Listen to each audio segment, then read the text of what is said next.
behold, a cold open. Tom and I have been talking about Cloth Mother. Tom and I have been talking about Cloth. You heard about this Cloth Mother. Tom, can we start this by? Can you just read this very good post by display name unemployed guy? Just this killer post, which happened in parallel to a conversation we were having separately, so it hits really hard. We were talking about Cloth Mother. Cloth Mother, I'm honestly crazy about Cloth Mother. I don't know if you know about this, folks. This was one of those mothers. She's made of cloth, and your fake mom's made of flesh. Yeah, you can hug her as soft as anything. Here's what he says. This is at porktartar.biscuit@social. Cloth Mother has been whispering some seriously insane and scary stuff to me lately. I love this because you can read it of two ways. You could read it just like a guy saying that sincerely, and it's funny. And then you could also imagine him saying it with like Cloth Mother like right there, like a puppet. And he's like, can you believe this?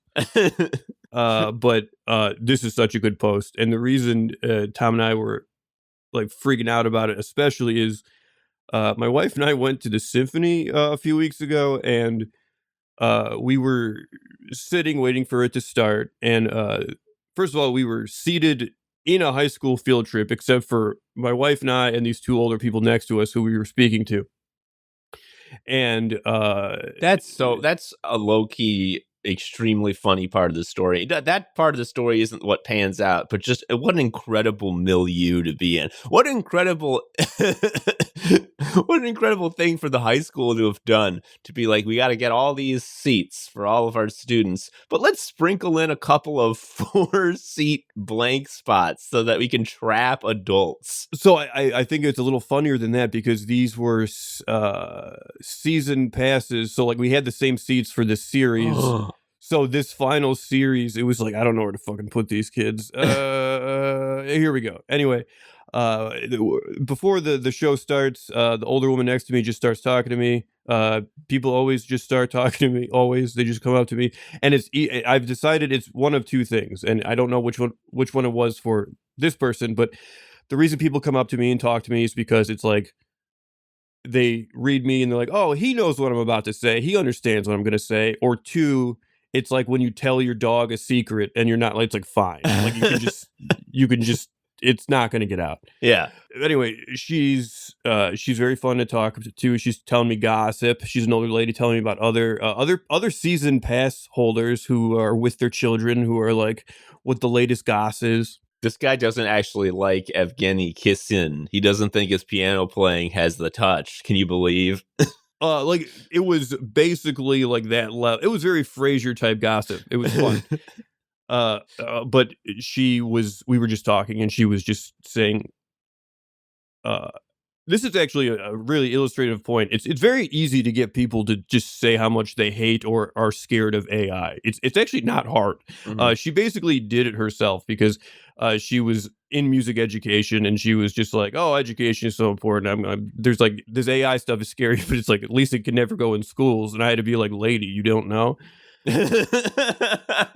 Because there is literally an AI school in Chicago opening, and it has like I believe a $55,000 yearly tuition price tag. Yeah, you have to pay to send your kid to a school where there are no teachers, and it's a selling point that there are no teachers. And she is aghast by this, and she starts saying, it's just like, but there are like kids need human, and it's like there needs to be a human touch. There needs to be, and as she's saying this, the orchestra starts they start playing, so it starts drowning her out, and she's just like, oh, you know what I mean? They've done studies, the apes with the terry cloth, and then at which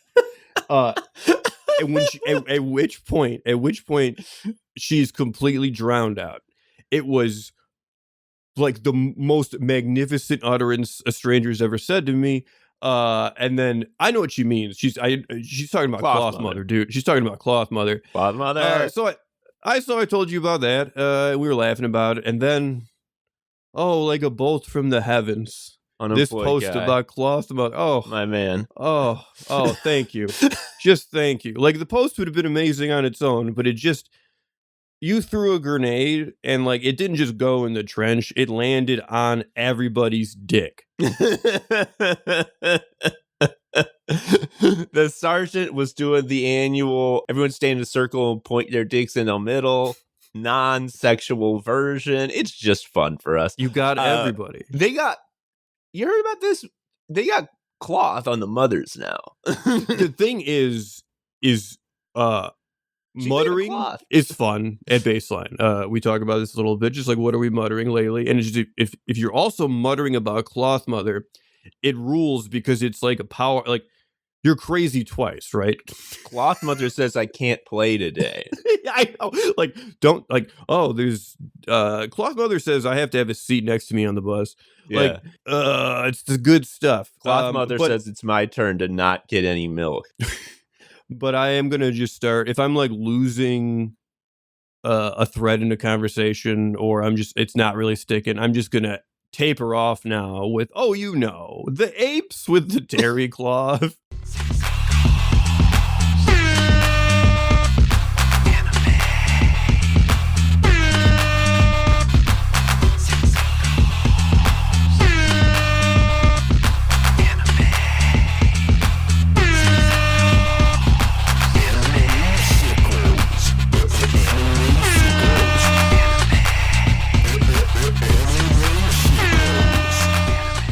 Hello, everybody. Welcome to Anime Sickos Podcast, the podcast for geniuses, and the only podcast. We look at the four pillars of anime. They're all just groceries now. They're all groceries. Yeah, we look at the four grocery pillars of going to Aldi, going to the Jewel, going to Jungbu and or H Mart, depending on where in the city you're at, and going to Agora if you need a fancy piece of produce. No, I'm talking about anime gaming, posting, and jobs. That is what I was about to say that's what we talked about. Not really. That's just the thing I have to say at the beginning because it's part of the opening. I'm Tom, an anime sicko. I'm Joe, an anime sicko. Those things do come up. Cloth mother. Cloth mother is all of those things because cloth mother is all. Yeah, that's true. We do. Yeah, they come up. They come up from time to time. But you know what else comes up from time to time? People who have patronized us on patreon.com/animesickos. They give us some dollar bills so that we can continue doing this shit. Because we too are unemployed, guy. Just like our muse, our new Tartar. Hero. Yeah. We got $5 from two new people. Our first new people who gave us $5 says this: "Your Discord server made me trans. Here's $5 about it." This could be almost anybody. There's no way of knowing which trans person in our server did this, but we appreciate all of you, and we especially appreciate the ones of you who still have a job. And it just feels like Joe, you're now a professor of queer studies. It's like, okay, we're gonna watch The Birdcage again, I guess. These two dudes are gay. Robin Williams and it's a wonderful film. It's a wonderful film. He pierces the toast. And this next giver of $5, this is Cthulhu words, dude. It's Fayil Rulia.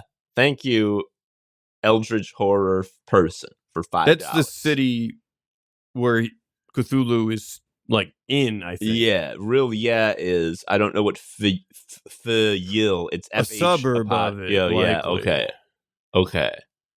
Where are you from? I'm from Rulia. Oh, I'm Cthulhu. I'm from there too. Where I'm the guy in the middle. Do you know about Steve's Pizza? It's like, I never went to Steve. You ever went to Steve's? You're from Rulia? You ever went to Steve's? Like, well, I'm actually from Fayil, and then Cthulhu eats them. Because it would be so scary if Cthulhu shows up and then starts talking about Cloth Mother. It would be like, he's so insane. We are so fucked. Think of how much cloth they would need to have to make a Cloth Mother for him. It would come from a sale. It would have to be a boat he grabbed. No, a boat. How do they do? Congrats on queerness. Yes, thank you for that. Thank you for being a Cthulhu man. Or woman. I don't know what this Rulia person is. But they gave us $5, and that's what matters. You can give us $5 on Patreon. Why would you do that? Kindness, honestly, pity. And also, you get the fucking record club, which I don't promote hardly at all. The next one, I need to schedule the recording for that shit. Next one's gonna have June from Kill Computer on it. We're gonna be talking about the Taxpayers, a folk punk I band. love this album. I'm not doing this one, but like I'm telling you, if you liked our discussion with June about how folk punk is essentially anime insofar as you can like it, but you should never tell anyone and you should feel shame all the time. This is a perfect example because like all the shit that rocks about this album rocks about folk punk. It's one of the better ones, And all for the shit sure. that people could say about it that is like, this is so goddamn lame and washed. You're just like, yeah, but like, well, why are you being such? But they're clapping. Like, why be such a narc about it? Like, you're not wrong. You're just an asshole. Joe, this is one of those episodes where we just gotta go on and on. We haven't done one of those in a while. We've had a lot of guests on, had a lot of ones with a concept. Yeah, it's been a while since we've been able to stretch our podcasting legs and really. I should share wisdom. Is that? Yeah. Okay, yeah. I have much wisdom. So I have been telling Tom about this. This is a little experiment that I put started. Cloth on the mother. Yeah, replace the flawed flesh mother. No, I started because I'm already waking up early because I have a kid. Like I'm waking up at 6 anyway. So I started waking up at 5 with the idea that like this is an hour of my time. I want to just have like a set time for me so I can basically loosen up physically because of the pain or whatever, but also just to not ever have that feeling of immediately waking up and I have shit to do. It's like the idea of starting on my own terms. And like obviously the like perfect goal of this, the aspirational thing is just like, oh, I will wake up and then I will go downstairs and read. And it's like, has that happened? Like twice. But like the important thing is even if you just go downstairs and sit on the couch and do nothing, it has given me a very significant boost. And the reason is because I think when my ratio of stuff I have to do that sucks versus just like neutral or even fun things is like totally fucked. Like if it's like that for too long, even if I am telling myself like you got to keep going, you got to get through this week, you have all the shit you got to do, I just feel internal rebellion. It's just like my body is just like I fucking hate this. I need something. You start seeking little dopamine hits. In the context of an office job, this is very easy to just fall into the snacking behavior. Made worse by the fact that it's like, oh, we just had a meeting. There's a fucking cake outside. What I have found is that it's a ratio problem. It's like if I start the day and I've been awake for 2 hours and an hour or even more of that, more than an hour has been my own terms. And I've been ideally reading or doing something. But even if I'm just like sitting on the couch, staring like a fucking freak into nothing, it just means that the ratio is non-painful. It's just I have enough agency that I don't feel like I am constantly bouncing between everything and everything. And the issue too is like in the morning, it's like your kid starts screaming. It just go, go, go, go. Joe, I got to tell you something. This reminded me of this because you're right. This is smart. There was in the 2000s, Big Boy from Outkast put out his first solo album. Yeah. And on it was a seduction jam about how much he loves doing it. And Big Boy, obviously a great rapper and lyricist, but any rapper and lyricist who does enough stuff will have some lines that are just so ridiculously bad and funny that you're just like, what were you thinking? And in this is the one thing that has stuck with me from that album. And it's not even a bad album, but this is the only thing that's still with me is he talks about this. He's trying to convince a lady, a hypothetical lady in this song to be doing it with him. And the reasoning he gives is you got to make a freaky memory with me. So later on you can think about it and then be like, damn, that's what you're doing with sitting on the couch and doing nothing. So if you have a terrible day, you're just like, I know I was vibing. Like there's just You can't take that from me. Tell me this is a no vibing day. You can't take that off the board. You're putting points on the board. There's nothing in basketball that removes points that I know of. Are there reverse hotspots? I haven't played all the NBA jams. Yeah. If you kill a guy, all the points he scored go away. But Oh, okay, that makes sense. The other element too, a lower order benefit to this is if you do have medication that is stimulating, like you have your ADHD meds or something. The problem I get into is just like, okay, you wake up, you take them, you go, and then you fucking work, and then you eat, and then you sleep. You just feel very go. It's just now you will have like an hour or two built into your day where you don't have it in you yet, and that makes a big difference in terms of just being able to check in with yourself. It's good to just like, oh yeah, here's like 2 hours of my life where I don't have the medicine in me. mm-hmm. It's just very useful for that reason. Hell yeah. And the results have been pretty good. Energy has been higher. I have been more productive, but like more than anything, it's just like the ratio is not fucked, and I'm not internally rebelling because I am pissed. Yeah. I mean, the ratio is a real thing. I do that, but opposite, which is the worst way to do that, which is also very stupid because what am I Like, I don't have part of why you need this time so much is that you have a fucking son. And I don't know if you've ever listened or been around a little dude, but they demand a lot of He's so attention and fast. labor. He's so fast. He fucking runs like I told him that you were going to be coming over this Friday, and he literally did the dud smile from The Simpsons, we're just where Homer's face he slowly kind of like melts into a smile, and then he said, after a pause, "Upside down," because you like threw him around upside down like nonstop. So of course that was seared into his mind, and he has to do that forever. I'm gonna have to really parcel that out. I can't overdo it, both for both of our sakes, really. But to Tom's point, he's right to an extent. But the issue is just like when I have family stuff to do, I'm rocking and rolling. The problem is when it's just like, okay, here's 6 hours of unemployment, some other stuff, and it's just like, oh yeah, it's hard to do that, especially for me to have that structure because all the stuff in the evening, getting my kid, cooking, being with my family, it just feels like 100% more real than anything else, which is why, like, okay, I can apply for a job, which I need to do, or I could wait and then just be with my family and do a bunch of concrete things that feel good, like wipe boogers, cook food and stuff like that. yeah. Which is so the 5 a.m. thing is a way to sort of exert a little more control over like the big unstructured chunk of my day. Yeah, I hate the big unstructured chunk. It's real. I mean, I was saying, yeah, like I do the opposite, where my rebellion for the my time is dude time. That's what I've talked about in the past. The time in the night after my wife goes to bed, where Lucy, my kitty cat, sits in my lap and we play fucking video games. And that's where I get all my gaming in. I've been playing Slay the Spire during dude time every night since it came out. Slay the Spire 2. Did I say 2? I meant 2. I think it was implied. Yeah. I've been having Slay the Spire experiences, let's say. That goes for both. That all Slay the Spires is encompassed under that term. But man, that's stupid because I stay up till 2, sometimes if I'm really getting nutty, 2:30. And I can see that because it's the WhatsApp thing will say last online 2 a.m. And it's just like, this boy has been gaming. It's true. I have, and it's no good because then I wake up late. Whatever.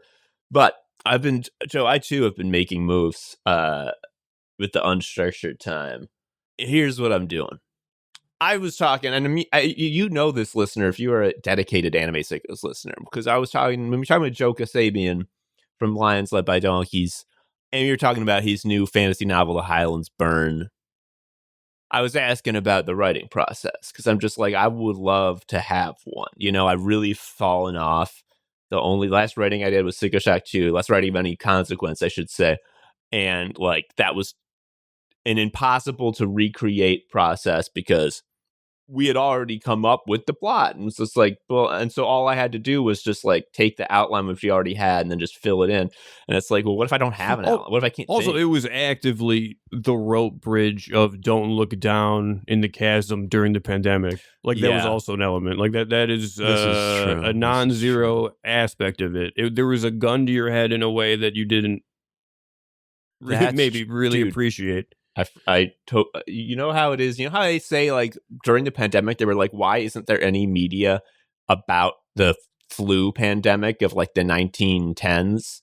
And it was like because nobody wanted to fucking think about that shit again. Yeah, because It's that everyone dude. who's still there didn't die of it and probably hates it. Or in our Yeah. case now, they didn't It, die of it and think it's fake. yeah, So it never happened. There never was any of that. No, I forgot that Sickos Shock 2 was a pandemic production. Huh.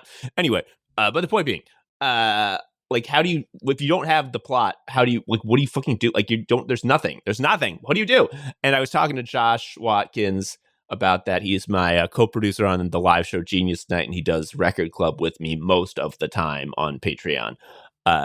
He's like a novelist. Like he writes like serious stuff. He got his fiction masters. he's got that real art. He knows what it is. Yeah, he went to a joke college in an evil city to get his masters, and he told me some books to look at.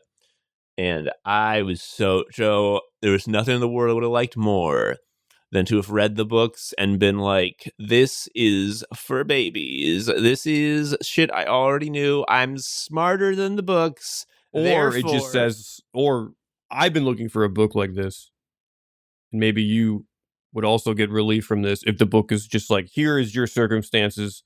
You can't do it. You're just a fuck up. Just yeah, stop. yeah, And I'd yeah. be like, this is, oh, okay. This really closes the loop. I mean, that's kind of the implication if you can't start writing and also you're smarter in the book, because it's like, book, I've already taken all this into account when I came to the conclusion that I'm not going to do it. Okay. So there you go. Unfortunately, Joe, well, the books have helped a lot and they're very insightful and they've given me a lot of things to think about. I'm going to give you the gist of the most powerful bits here, listener, for free. The book that's most prevalent is going to be Refused to Be Done by Matt Bell. There's another one that's called, I think, The Writer's Portable Mentor, that I have not gotten too far into because I was flipping ahead a couple pages and I saw it did a move that was so fucking scary that I don't want to read that page naturally because I don't want to. Joe, here's what it is. It's written. Is it, oh, can I tell you what I'm thinking? What is he thinking? I'm thinking in JoJo when there's the paper and the gun comes out. It's a little bit like that, dude. It said take the cloth off no. Here's what it said.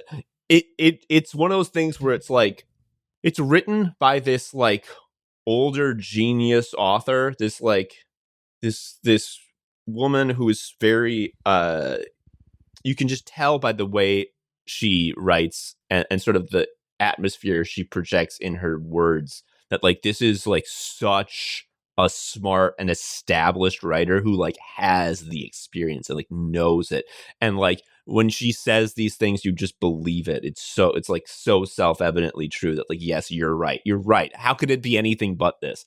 And it was like, Joe, here's what it was like. It was like describing an exercise to do, and it's like, do it now. As you're finishing this sentence, put the book down and do it now. Don't do it later today. Don't do it tomorrow. Do it now. And I went, ah! And so I have not read further in that book. But unfortunately, Matt Bell's book, which does not tell you to do exercises right now, also was smarter than me. Here are the takeaways. Yeah. 1, the hardest part about writing anything, especially in the beginning, is not the writing. It is the ability to find the kindness required for yourself, because it's always easy to say, oh, the first draft is crap. I've said that, but also sometimes it's not. Sickos Shock 2 is essentially a first draft because I couldn't find anyone to fucking read it. Yeah, it's funny to say the first draft is always crap because it's a lie, because everyone admittedly does have a really salient writing memory where like you banged out a first draft, but it was like singing. And like, yes, even if it still had to be refined, it was not something you would say sucks. It was like almost coming out formed. And that's not the expectation every time, but the problem is it happens, right? Sometimes. And it's also like a big problem. It's like when you're the first time you gamble and you win, it's just like, oh no. you're gonna wish that hadn't happened. Yeah, you gotta be kind with yourself and understand that like this really is gonna suck. And here's the fucking thing that the dude said that I was just like, fuck, oh my god. Which is there's gonna be days where you feel like you got nothing, like you got no talent, you got nothing in the tank, and you're just never gonna write anything good. And it could be. It could be. I mean, that's probably just stinking thinking, yeah. But it could be that on that day you're right. That on that day you really are just like you got nothing in the brain and you're sludge from the dump. But what you have to understand is that that version of you who was sludge from the dump is not writing the story, is not writing the book, is not writing the essay. It is going to be written by dozens or hundreds of You in the aggregate. Yes, and so there will be a day where you're in sicko mode, and like that version of you is gonna shore up what this crappy version of you is doing a day. And so as a result, I've been doing a writing project. I am not having any expectations for it. I am in a mindset where I'm not even considering it writing, really, because to consider it writing, I would consider, is it good?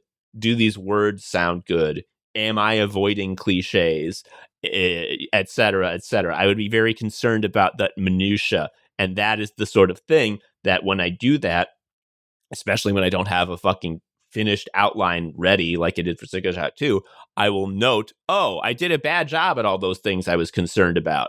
I guess this is a bad project, and I will then stop. No, I'm not writing. What I'm doing now, this first draft, and this is something from the fucking book, is just like the first draft is just slush. And what you're doing is not writing. You were digging clay out of the ground. Yeah, there's a wet riverbank, and you're gonna get in there, and your nails are gonna get so fucking dirty. Yeah, and you're gonna get clay. The clay might suck at, it might be bad clay. You don't know though, and you need to get the clay because once you've done getting the clay, then you can start being like, all right, what can I sculpt out of this clay? And it could be nothing, but it could be that like you discover there's some shape making itself known through the slush. But like I am finding it more possible to actually consistently write and make new stuff, make new words come out because I am not imagining that moment where I'm judging it as a finished thing and finding it crappy and feeling the shame wave, you know? Which I was every time I'm like, I'm gonna write a short story today. That's gonna be my job for today. I'm gonna write a short story, you know, just do it. Just do it. Don't worry about it. Just do it. And I would look at what I came up with and I would feel the shame wave and I'd be like, well, that was awful. One thing you said earlier, I'm curious when you write now, when you say I'm going to take I'm going to take a stab at this, even if it's shitty. What is the act? Are you doing this in a notebook? Are you? I started doing it in a notebook. I started doing it by hand. That was in the bit of the Writer's Portable Mentor that I got to before I saw the scary part and stopped. I need to fucking get back on that. But it's just like, yeah, just writing a notebook about anything. And the smart things that told me, it's like you don't have to, if you're doing a project, the writing does not have to be about the project because everything, you know, writing helps you think, and all thinking informs your writing. Yes, because exactly. You even if you write stuff that is unseen to the reader, you are building out infrastructure. You're building the thought patterns in your mind that AI is attempting to annihilate. Anyway, the thing that I got from that is, and I can't believe I never thought of this, and this is a huge thing for just any journaling, is that after if you've written something in your journal, go back and give it a title. And the title can just be like thoughts on blank, blank, and blank. It doesn't have to be or the like, date. It just has to give it a name. No, I mean, not the date. It has to be in human language. Like, what is this? So that if ever you need to go back to it, you can just look at the names. And I'm like, that's fucking genius. Anyway, I started doing that, but then you can't count word count on the notebook, dude. You can't. And there is a lot of, especially for me, a lot of satisfaction and motivational potential Like, I in, need to know the number. I did yeah, X. I Yeah. have a spreadsheet that shows how many words I wrote a day. I have 1 0 so far, but I knew that day I was going to be a 0, so I've forgiven myself for that. So yeah, what I do is I just open up Word doc and I just fucking type some bullshit. It's pretty bad. I don't know where the story's going to go. I have a vague idea of what some of the ideas and themes will be, but I don't know. I have no expectations for it other than that, like, it does give me structure in the big awful time, and like, it is something, I'm moving. That's the thing that really killed me about the 2025 of my unemployment year. I mean, I'm still unemployed now, but I feel a lot better. The reason that I was just absolutely fucking killed in 2025, and I was like, that's the worst year of my life, I'm terrible, is that like nothing happened. Like, I moved not at all. I was getting nothing started. The only thing I was doing was feeling miserable and applying cold to online application jobs that 10,000 guys did also.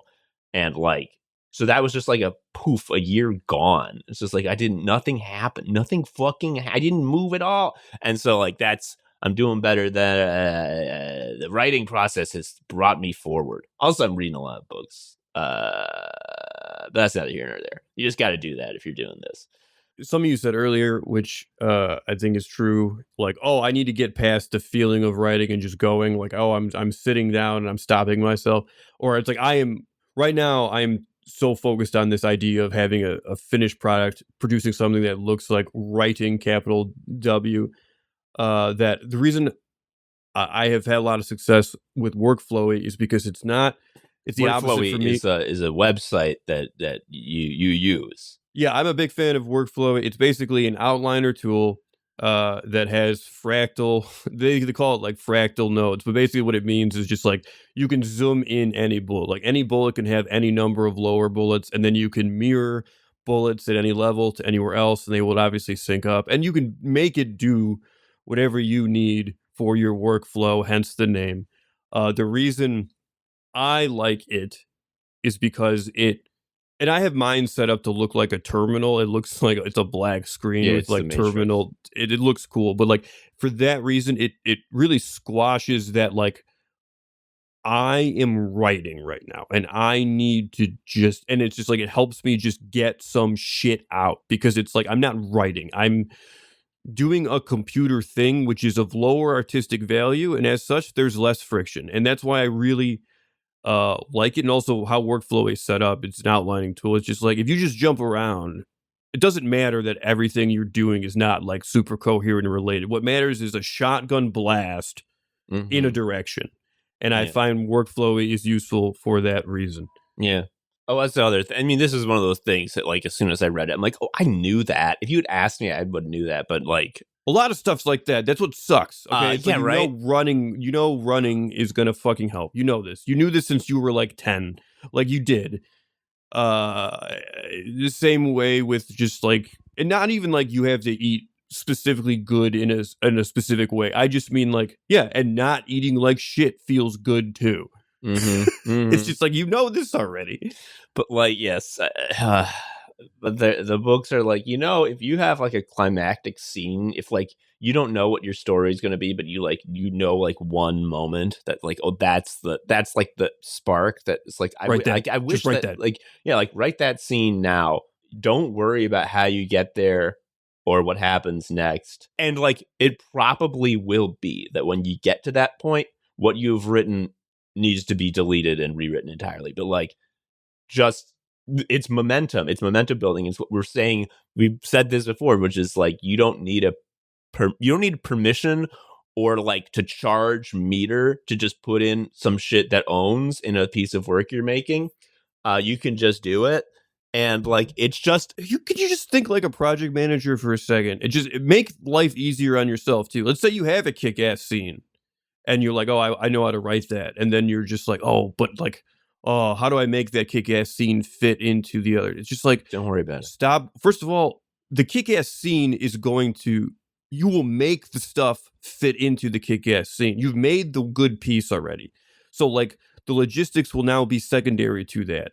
There's so much in and we run into this, you run into this, is just like it's like imagining like I created this really cool block. I can't wait to put it down and start building with it. And it's just like, oh, I don't know where to put it down yet. Yeah. Oh Yeah. no. And it just it there everything is editing is a retrospective process. It's going back and fixing the shit that's there. This idea that like, oh, I got to really make the right choice right now is wrong. It's think Yeah. of it like putting a stake in the ground and like, okay, I don't know what the fucking else is going to be built in that location, but the spot has a stick in it, and that's where we'll go. One of the hundreds of me's who's going to put their hands on this project is going to see this stake and be like, thanks, earlier me. And the earlier me will be like, and thank you for reaching the stake, future me. And it'll all reach hands across time and do the beefy arm meme. But it does feel like when you actually set yourself up in a way that like lets you do that, and it does feel that good. It's just like, oh, okay, I am honestly, I think that's one of the ways you have to unlock kindness towards yourself and writing is just actively practicing the beefy arm across time with yourself. And also the another important thing, it's really easy to get in your head about all this stuff. I mean, as it's pretty self-evident based on this conversation so far.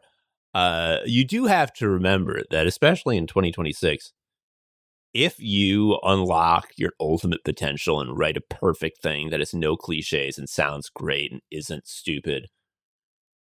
We have an illiterate society, so it doesn't matter now. Like you, oh well, so just fucking do it. Yeah, Do you're it. gonna self-publish. You're gonna self-publish that shit on Amazon, and it's gonna sell 20 copies, maybe. So, But like that is not the condition for whether or not you should do it to begin with. oh yeah, yes. Because the point is, like as I say, like I'm doing this with no expectations, and even just the process is been giving my day structure and it's been making me feel like one day is different than the last, which was not something that was always true in 2025. Also, I'm doing more piano shit, but I'm not going to get into that. Maybe I'll do it in another episode.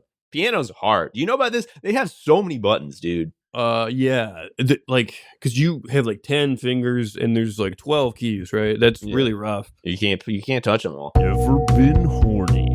Never been horny. Don't tell the paper that I ever got horny. Tom and I wanted to do more show and tell segments, which is we are both operating off the same prompt or question, and then we say our goofs, and I go and then Tom goes.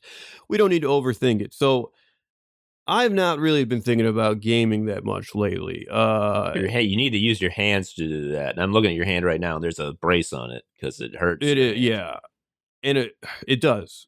But a huge part of gaming is that the main part of gaming, honestly, is just waiting for the next Smash Brothers to come out. That's true. Going on Smash HQ, looking at Ness. So it's just like what do I want? What are my three guys that I would like to see in the next Smash Brothers? And then I asked Tom to come up with his as well, and we're gonna show and tell here. And the thing is, like, you're gonna hear some of these, and you're like, well, the licensing doesn't really seem like it would make sense. It's just like, shut the fuck up, okay? Like, John Wick kills Elf in Fortnite. Just shut up. We're so far past that. There's no law, dude. Like the Department of Justice is like an all drunk entity. We don't They're need to worry giving about signing bonuses because they can't find people to work for them. that. Like they're like, please come work for us, like it's a car dealership. Okay, so the next Smash Brothers name, we don't have kerfuffle. Super Smash Brothers. Yeah, I thought a great one, Melee. That would be a good one to name. Oh no, how about Smash Brothers New Melee? New Melee, yeah. We're gonna bring Sakurai back from the dead. We're gonna hook him up to the mummy machine, and he's gonna scream very loud as we extract the design docs from his brain. They're gonna have the worst menus anyone's ever conceived. Who are the new? You gotta have new people though. Who are the new people? So hit me with some new people. Or I mean, Smash Brothers New Melee in 2028. If you follow me online, you will not be surprised to hear my number one pick. But my number one pick is Cy Abelman from A Ooh. Serious Man. Ooh, think of the fucking palette swap costumes. Right off the bat, he's got his cute little golfing hat. With and without a hat is an option. Mm-hmm. He's got all of his outfits is all matching color. You got the baby blue, the classic baby blue from the movie, but that could be any sort of color. That could be a nice mauve. That could be a nice lavender. There's all sorts of options. Yeah. So Cy Abelman, in my view, is a light heavy. He's not like a Bowser, but he has some moves where he does have the super armor on some attacks, right? Because he's a big guy. Like he's a bigger guy. So I don't have a full move set, but this is what I was thinking.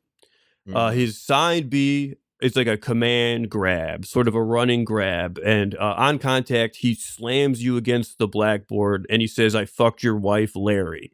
Yeah. I'm seeing it right now. I'm thinking about the frame data. Yeah, and like the blackboard would just pop up behind you, like Animal Crossing villager animation style. Like you just think cartoonishly. Like it just comes out of the ground and then it's gone when the animation is done. His final smash would be you know how in Captain Falcon's final smash you just get like transported to the road and he hits you with the car.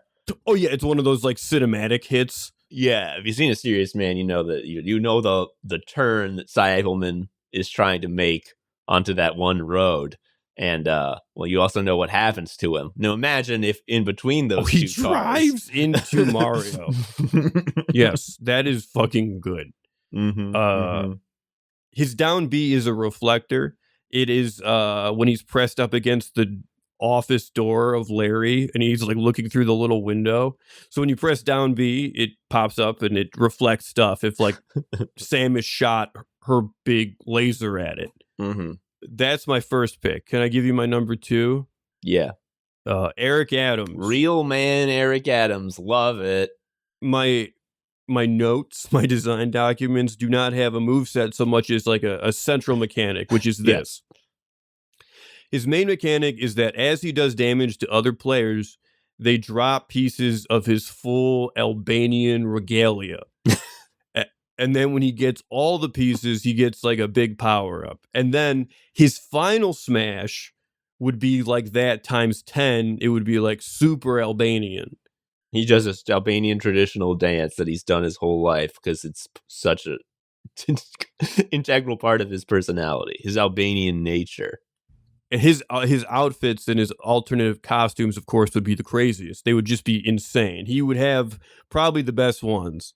One of them would just be Dr. Mario. He would have Dr. Mario's head on him. It would be terrifying.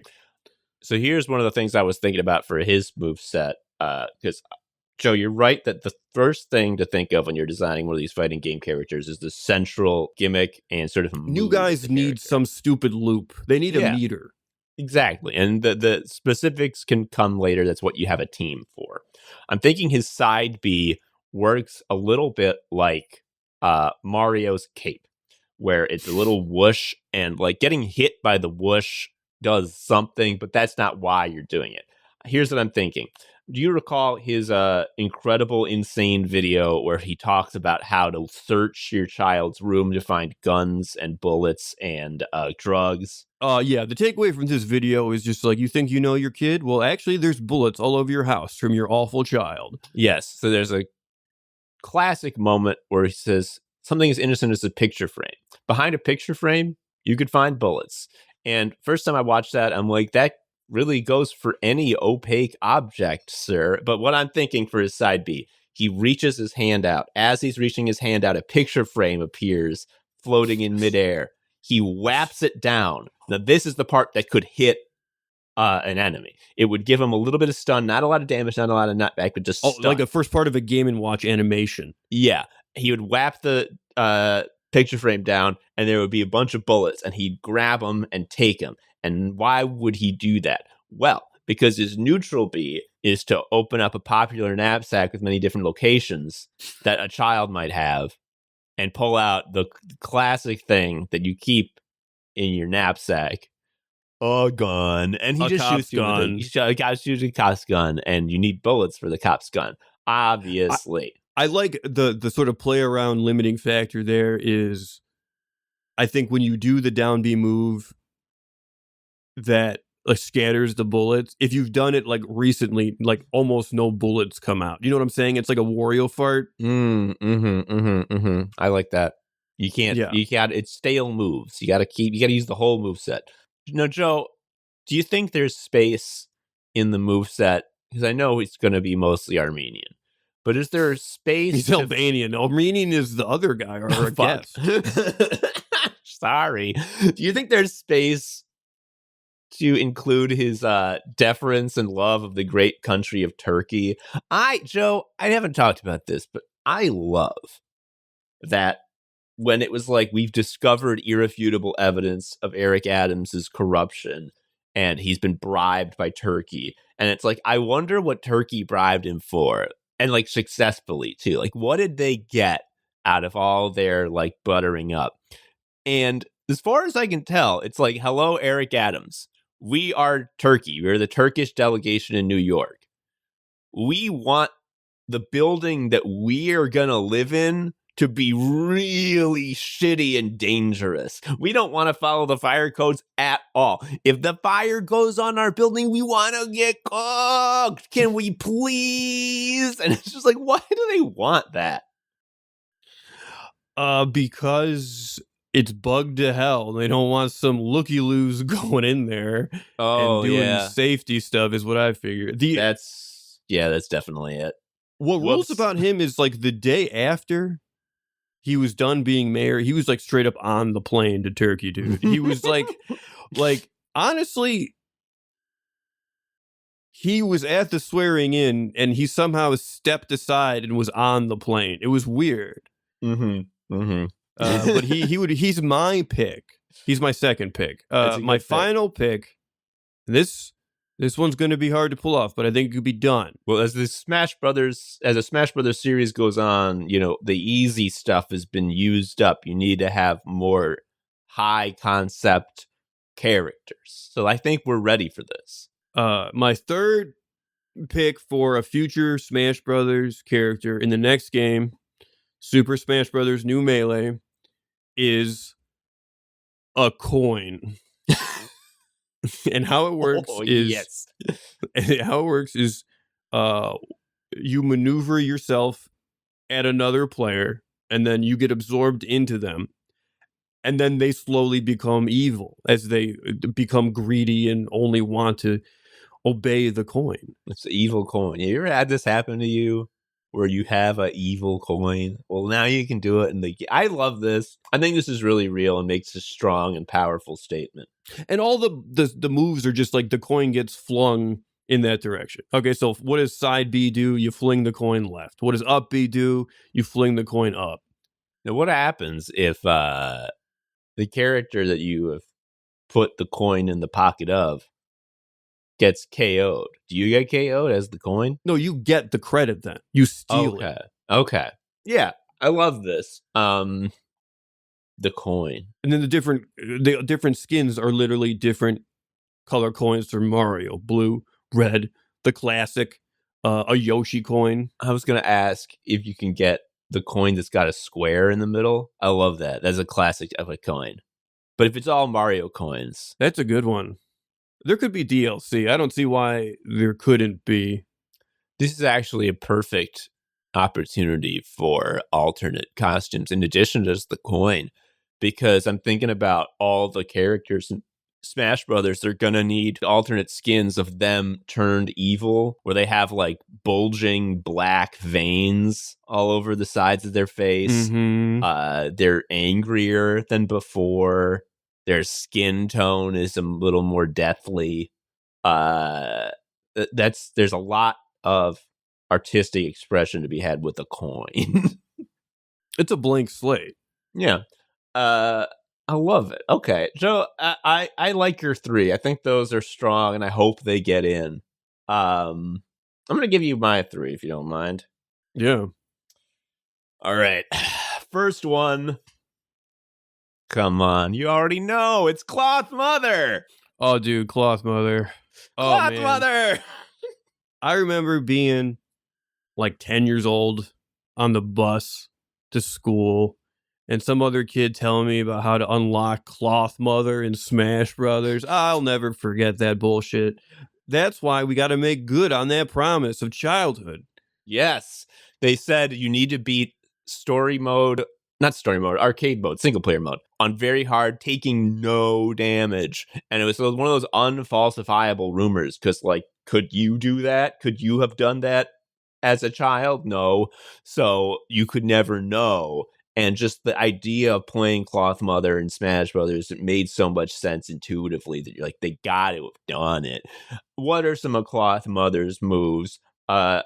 Neutral B is just going to be to sit there and everyone's going to want to hug it because you'll A feel reverse command grab. Yeah. It's where you compel others to command grab you. Yeah, it's kind of like Jigglypuff rest, except not like that at all. Yeah, they come and hug you. Everyone who hugs you feels a sense of warmth and belonging and being cared for. And that's gonna drop their guard, folks. Tom, can I ask you a question? No, how dare you? No, go ahead. Do you think down B is going to be for Cloth Mother Whispers? Oh yeah, definitely. Cloth Mother's gonna whisper some scary stuff to you, and I think this is what the combo is. This is like the bread and butter. Is you use the neutral B to make them hug you, and then while they're hugging, then you say the shit. The whispers. You say some and the stuff. whispers.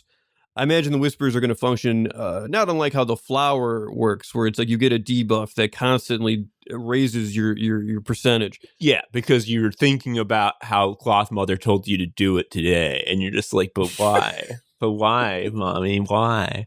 I don't have the full move set for the up B. I'm thinking that the cloth sort of billows up and whooshes down, and she shoots up on a I am pillar just of air. now realizing that one Pokemon that's like pretending to be Pikachu is a Cloth Mother.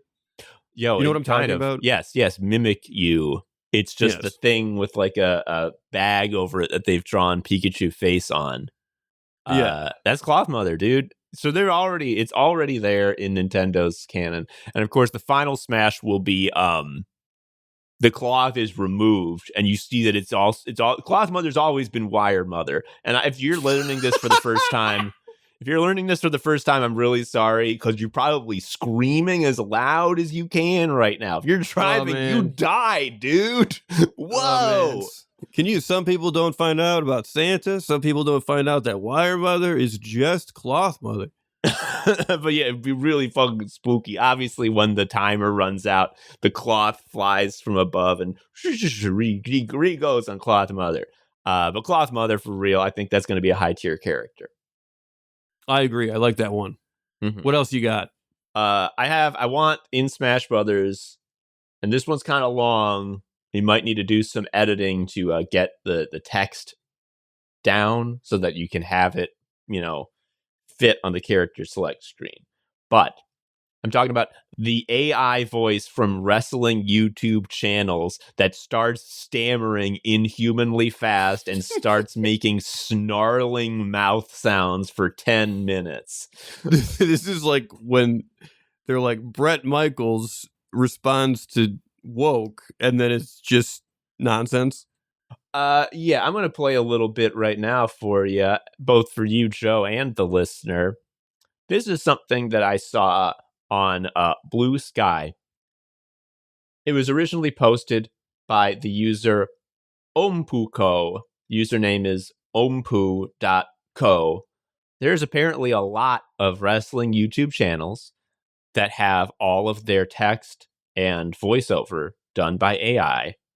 Obviously, there's no oversight. This is a pure content mill where they are just going to trick people into watching this shit before they realize what's wrong with this. Oh, it's AI. But by that point, they've already gotten a view. They're already making money. And the cost of production is so low that you don't need to make a lot on each video for it to be a profit.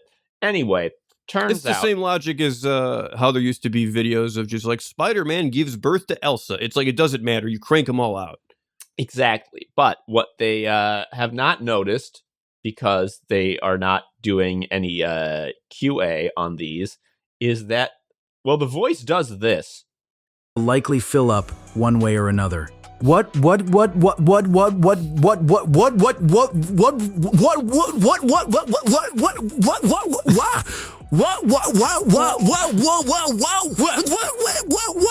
literally how a toddler sounds when they get caught up on a word. Like,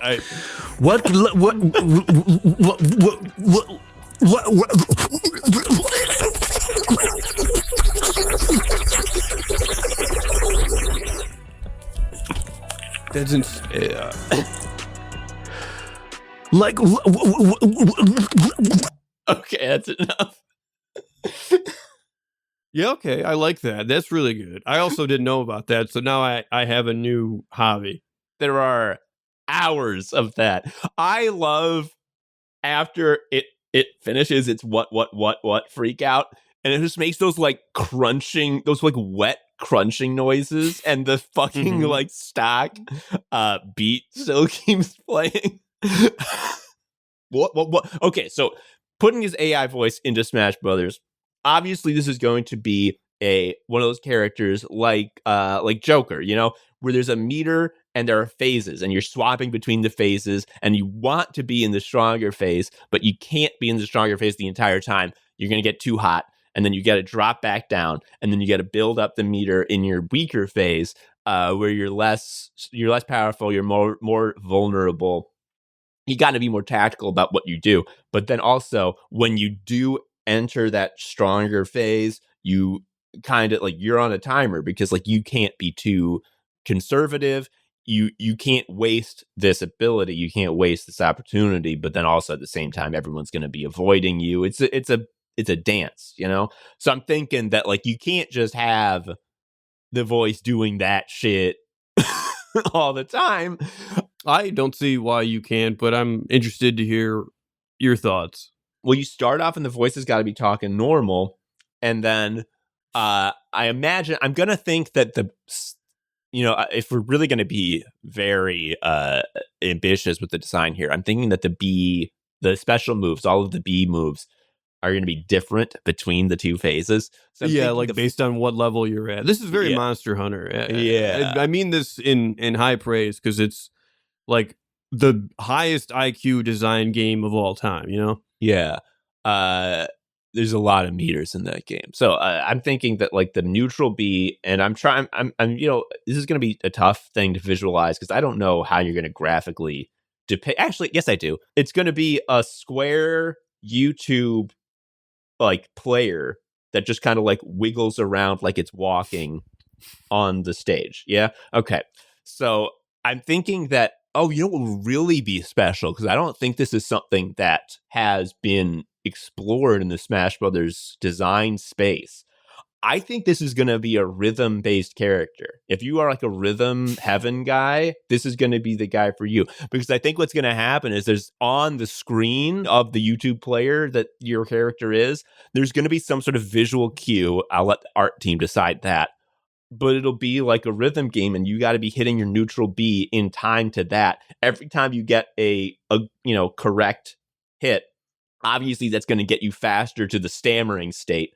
But like, if you can hit them in the rhythm in a streak, it like is exponential progress, so that like you can get there fast. I think that's got a lot of potential. I'm just going to point out one design element about this character is that you would be required to both constantly look at the little YouTube screen to time your button presses and dodge and play the stage at large. And I'm just saying that if you could play this character, you'd be so good at video games. Yeah. Yes, dude. And this is like, I mean, I haven't played this character because I was already off of Smash Brothers Ultimate. It's not real, and like it's not real. Oh, that too. But no, I meant Minecraft Man. They put Minecraft Man in Smash Brothers Ultimate, and I remember I watched the reveal, and the moveset for that motherfucker is so complicated that it made me like puke and die. And apparently, pros absolutely wash people with Minecraft Man. Like he is, and it's the same sort of thing. The it's classic example of also just there are so many characters already. So every time you add a new guy, they have to kind of have a hook, even though, you know, a straightforward character is a reasonable hook, but they're not going to do that because they're charging people money for it. So you're going to get Steve from Minecraft, and his side B lets you play Mahjong. Yeah. And while I've been thinking about, here's what no,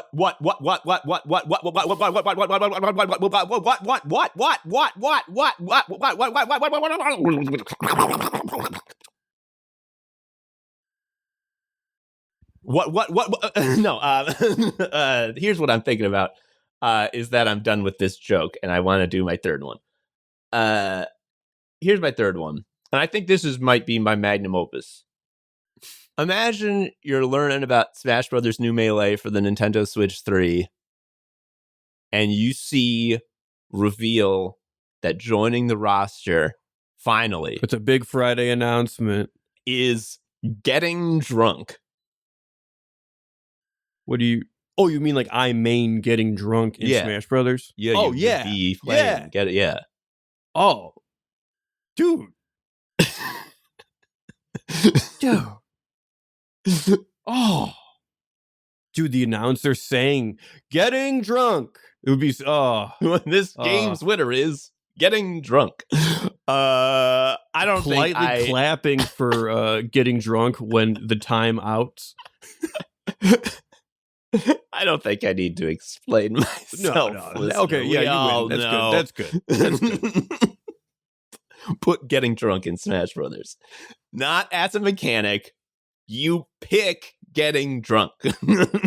You are like an elemental. Do you get drunk? No, you're playing as getting drunk. I said I wouldn't explain. I'm getting mad at the simple mind of the person I'm imagining, so I gotta get off this. Getting drunk. Sicko mode, sicko mode, sicko mode. Sicko mode, sicko mode, sicko mode. Sicko mode, sicko mode, sicko mode. Sicko mode, sicko mode, sicko mode. Joe, I'll say it right now, and I believe this is the truth, and I'm not just saying this as a joke or as a self-aggrandizing thing. I think that we're the best podcasters in the world. We are. It's insane. And we cannot say this enough times, but like famous people should be legally barred from start. They should be allowed to stop them. Yeah. From starting podcasts. It's like the NBA will just have podcasts where it's like, hey, NBA player, you're going to talk. Like there's no plan, and it just obviously works. You're taking money out of schlubs' mouths like ours. Like this famous people starting a podcast is cheating. I dare you to find an episode where Jason Bateman talks about putting Eric Adams into Smash Brothers. Can you find one? No, because he's not on our goddamn level, and we exceed these people in a huge way. And even the people who make great podcasts who aren't celebs, really creative people who make great work, we exceed them by miles. That's also true. Yeah. So there are tiers, but like within the tier they were in, we're at the top. Yeah, that's true. Are we done? That's all for Anime Sickos this week. We killed it. This was one of the classic episodes, and it's one of your favorites. We finished a design document for the next Smash Brothers. This is a deliverable. Actually, we should need to give this to Sakurai because he might not need to get plugged into the mummy machine if a lot of the work has been done for him. He loves the mummy machine, though. What am I saying? He's going to put himself in it. It's the pain is the only thing that makes him feel alive. Anyway, I've been Tom, an Anime Sicko. I've been Joe, an Anime Sicko. See you next time. Bye-bye. Thank you for listening to Anime Sickos. I've been Tom, a sicko. You can follow me on Blue Sky at Tom Harrison. Joe was also a sicko. You can follow him on Blue Sky at Sharia Uncle. You can follow Anime Sickos on Blue Sky at Anime Sickos, or email us at animesickos@gmail.com. You can give us money at patreon.com/Anime Sickos if you want. please leave us a review or something. I don't know. Tell a friend. Anyway, until next time, bye.